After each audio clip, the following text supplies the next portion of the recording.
From beyond those lampless depths, where the last dim beam of the last star is dissolved in the eternal dark, immortal eyes looked on Ferris Field, the eyes of the great Father of all, sitting on an high seat that seemed carved out of coppery luring thunder clouds, and inlaid with those colors which are on the sea at sundown, and beaded and gemmed with stars of the night. And the appearance of his breast and shoulders and sinewy arms, and the great thighs and thews of him, that were partly shown and partly veiled, was as the appearance of the vast rearing walls and headlong naked slopes of bare rock mountains, when the gray that goes before the dawn first stirs in those unwinged heights of air, and the coverlets of cloud roll back, and darkness creeps like a garment down, and the cold and prodigious limbs seem to awake out of slumber, and from the remoteness of small and narrow valleys, deep down where men have their little dwellings, a cock crows for the day, surely to look upon the face of him, which was ruddy like a sea cliff of red earth, where a low-wheeling sun shines fair upon it, seen against the azure of a summer sea, was to find answers to many riddles, in the comfort of many fears and sorrows.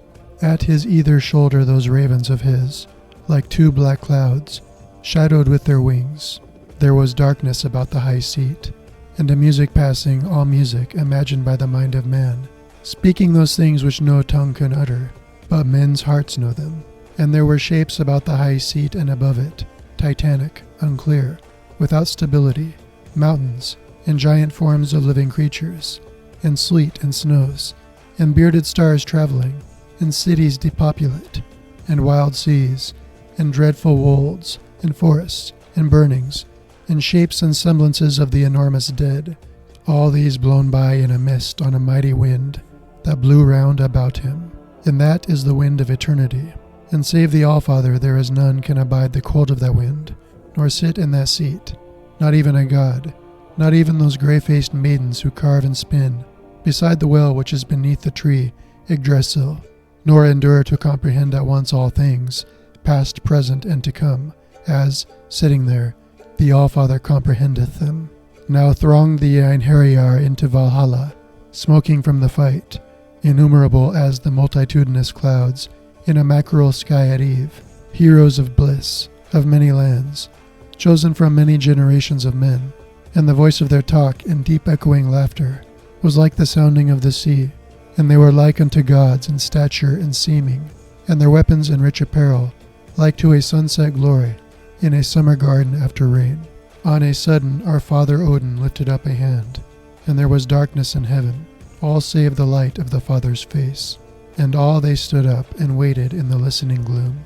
And now was a noise far off, like lashing rain among leaves in a forest, and with it a rolling as of thunders far away, and pale lightnings flickered afar, and vanished and flickered again through the night.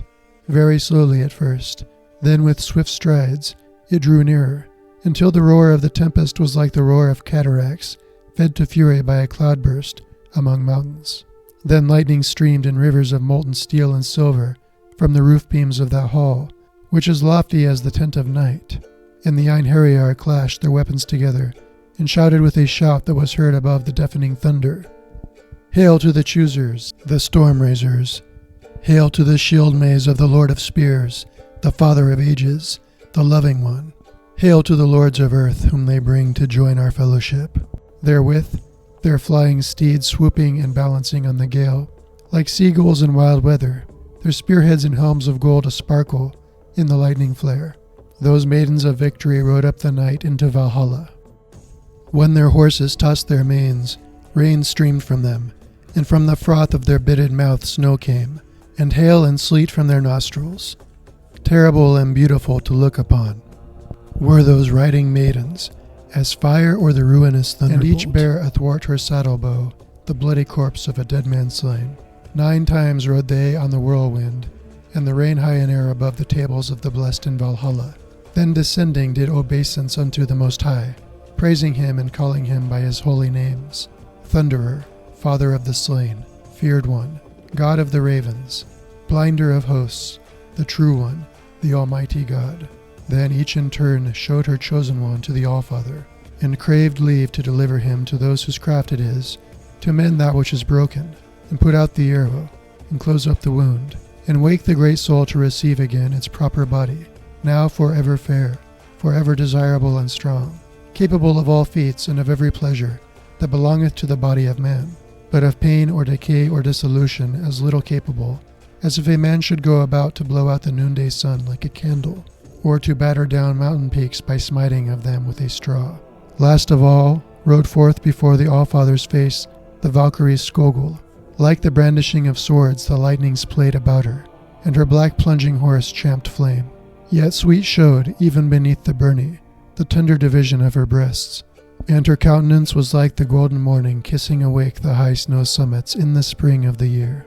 She cried aloud unto Odin and said, O God of hosts, whisperer in the wind, the much knowing, I have done your command, yet with some sickness of heart I did it, thinking this should add but one jewel to your crown, O our Father. But earth goeth destitute for the need of such, and findeth not often one such in a generation of men. Also, he died young, but the All-Father, sitting in that seat where the wind blows, which telleth of many hidden matters, bent for a while in silence his eternal eyes on that which his shield may cherished against her bosom. Then he spake, and the sound of his voice was like the music of the evening star when deer trip lightly down the heather-sweet slopes at twilight, and the dews begin to fall. Frontward are his wounds, and death availed but to tighten his grip on the sword hilt. Be still, and question not. I chose him first, I loved the best.